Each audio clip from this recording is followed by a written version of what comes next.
What's up, everybody? Welcome back to the channel. I am Jess. You're watching Keto Rewind. Thank you for clicking on today's video. Today is a week 161 update of my keto story, my journey to rewind my health from morbidly obese to a healthy weight, living a ketogenic lifestyle. Here at this channel, I speak the truth. I tell you my ups, my downs, my tips, my tricks, what works, what didn't work, that kind of thing. So if you like that kind of weight loss motivation or weight loss inspiration, be sure to hit that subscribe button down below and turn on those notifications. Also, if you do find this video awesome, please give it a thumbs up. Leave a comment. That helps my video get out there and see more people. So this video is going to be a recap over the past kind of like 2 weeks. If you didn't notice, I did not post a video last week, and that's because I was in Florida and Alabama. So my kids had a spring break, and I planned this vacation like 6 months ago. We are the type of people that like to work hard so that we can play hard.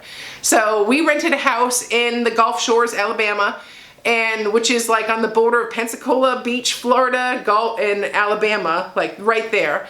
And we rented a house with my parents, Kyle's parents, my sister, and obviously my family. So we all went down there. We had so much fun.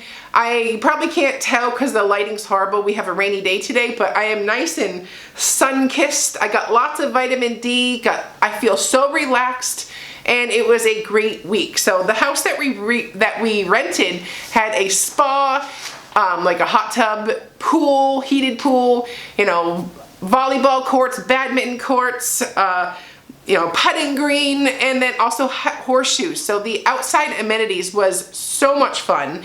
And then obviously we are all big foodies, so we had a great week together as a family. And also there was the beach. But we honestly, the weather was so much, having a heated pool made it a little bit more fun to be at than a cold ocean. So we did see the beach, but we were doing most of our fun at the rental house. So that was where I've been the past week or so. And also quick shout out to my mom. Happy birthday. It was her birthday yesterday, and we celebrated with her, and it just was a great way to end a vacation. So I will say, when I travel at hotels or in anywhere else, I'm somebody who likes a firm mattress. I like firm pillows.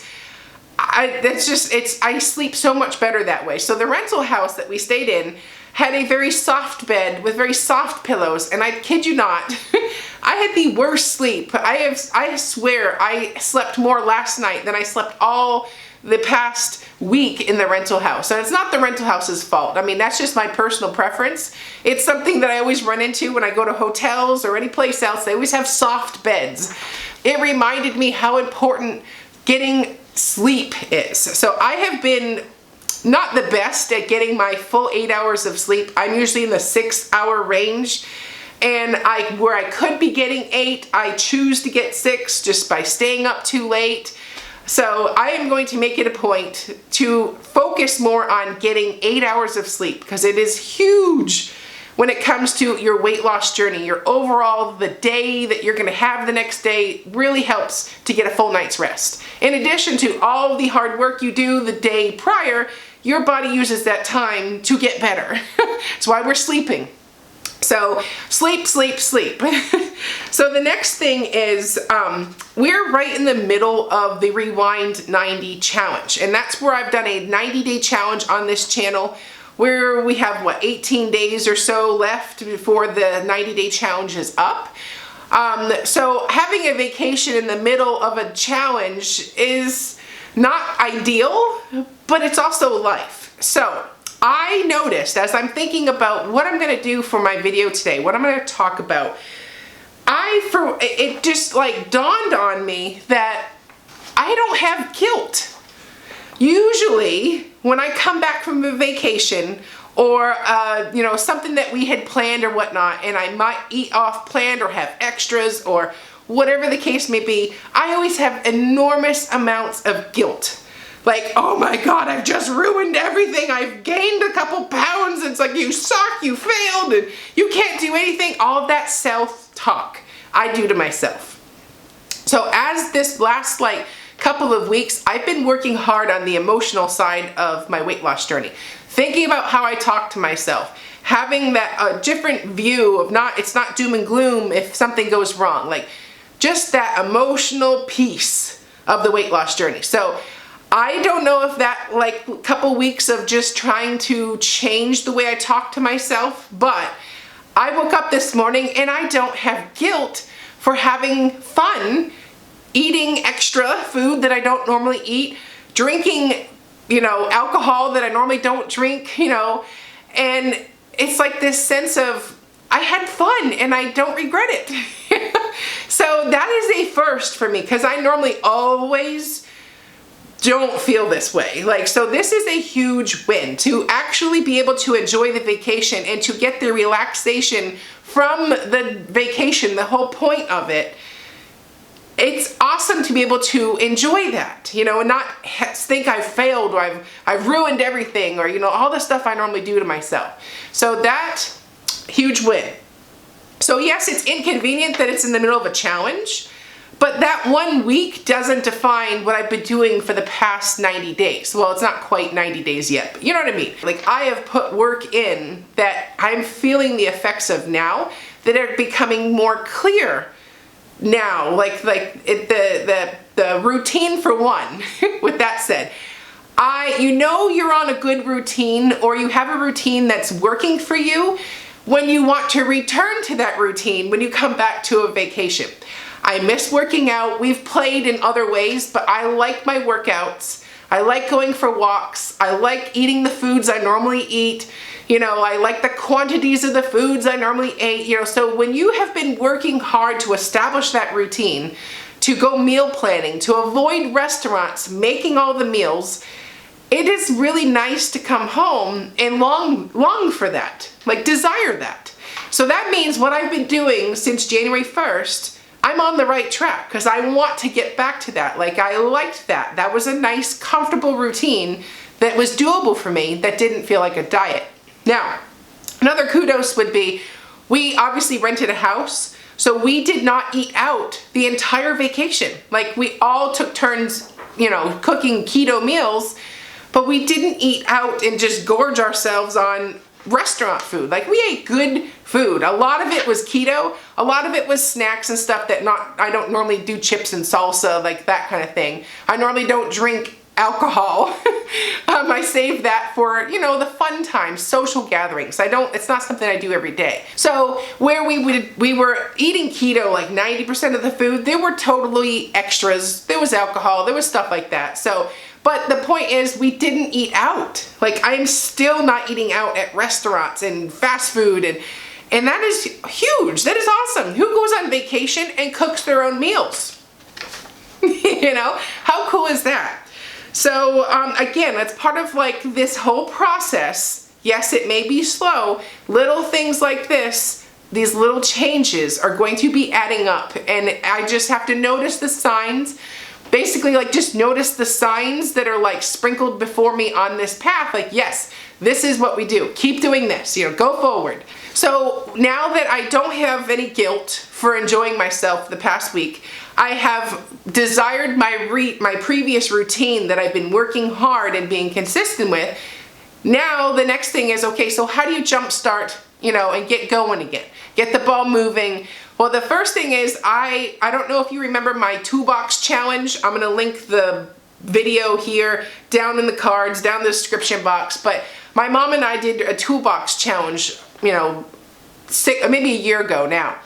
And basically, if you find yourself getting off track, what do? How do you get these rescue meals that will help kick things off again? So I am going to the toolbox and I'm getting my tried and true keto rescue meals, and not the sense that they should be called rescue meals, but they're meals that I usually have all the ingredients in the pantry or fridge for. They're easy, they're effortless. It gets that meal planning going again for I've got 3 to 5 days worth of keto meals already in my head. I just gotta make those recipes. So I don't have to sit down and stress about making this elaborate meal plan. I just do these things and I get back going on track again. So I'm hitting those meals this week. I'm gonna film those. But those just are tried and true keto recipes that just get the ball going again. You know, they're recipes that I like eating, you know, and it just gets that momentum started up again. So the other thing I'm gonna do that's different this week is, instead of tracking macros and stressing about macros, macro goals, I'm going to eat intuitively. So when I started this challenge, tracking macros was to teach me quantities, amounts, you know, visually see what serving sizes should look like, you know, how much food I should be eating a day, what that looks like. So I've been training myself, you know, for the past 2 months on, or I should say schooling myself on those foods and the amounts of those foods. So now I'm at the point where I'm gonna take that next step, because I don't wanna track macros for the rest of my life. It's tedious, it's time consuming, but they do serve a place or a role, right? So my plan for this week is to eat intuitively. And I got to this point, I was gonna take that next step, and that is, instead of tracking, listening to what my body needs. And actually being honest with that as well. And what I mean by that is, I'm canceling my membership to Clean Plate Club. No longer Team Clean Plate Club. Now, just because food's on the plate does not mean I have to eat it all. Listening to my body is the guideline, because your body knows what your body needs. Your body doesn't need a macro calculator. However, when you come off of being morbidly obese with excessive serving sizes, and you know, you need to learn what proper serving sizes are. So the tracking of the macros is a huge part of this puzzle, because you've got to get your eyes lined back up to normal serving sizes, you know, that kind of thing. So I'm not saying tracking macros and all that was useless. No, it was huge. It was so important. But now I'm at that point now where I now know what serving sizes should look like in a day. Now we're gonna take the next step, and that is to eat intuitively. So halfway through my meal, mind you, a meal that I am not distracted with, no TV, no phone, no devices, just me and my family at dinner. So halfway through the meal, that I've been chewing as well a lot instead of inhaling, making time for that meal, you know, all those things. So halfway through that meal, I'm gonna ask myself, have I had enough? Think and just start finding those signal receptors in your brain that, you know, you can tell when you've had too much. You know, so the point is, I want to find that spot where I've had enough, I don't need any more. So, and that means you have to listen, and it may take a while for me to feel that sweet spot. So, but it's going to be a learning process. However, if I'm halfway through my meal and I'm still hungry, I will keep eating. You know, that kind of thing. If I have gotten halfway through my meal and like, oh yeah, have I had enough? I'm going to ask myself, have I had enough? And if I've had enough, just because there's still more food on my plate does not mean I have to eat it. Again, it's about listening to what your body says and needs. If your body's still hungry, you will get that clear message, you keep going, you know, but if you've had enough, you've had enough. There's no reason to have that clean plate. So, with that said, I will eat in a strategic strategy on my plate. I eat the protein first. Then once I've plowed through the protein, I'll have my vegetable sides. That's the sides is where I'm cutting. I'm not gonna cut from protein. Like, you know, I hope that makes sense. It makes most important to get all of the protein in, and because that will give you your true feeling of fullness, is eating that anyways. And the vegetable side is just a side anyways. It's just like, if you have room, you can have it. If you don't have room, no big deal. It's just the vegetable. So that is like what I'm gonna work on this week. I'm gonna be having a lot of videos on this part of because I'm navigating it myself. So the next thing is, I had a lot of time to talk with my sister, who does not have a weight problem, my mother-in-law, who does not have a weight problem ever, and just pick their brains. So we had a lot of really good talks. It's always good to talk to somebody who's not been brainwashed by the diet industry, diet culture. And it's always good to talk with them, bounce ideas off, figure out what they do, learn with what they do, and I get a lot of tips and tricks from them. So I have a lot of videos that I'm kind of excited to make about freaking diet culture and what it's done to us. So I am going to hop off and go get my workout in. start those rescue meals, and I will see you a lot in the next week. So I am Jess. Have a great one. Bye-bye.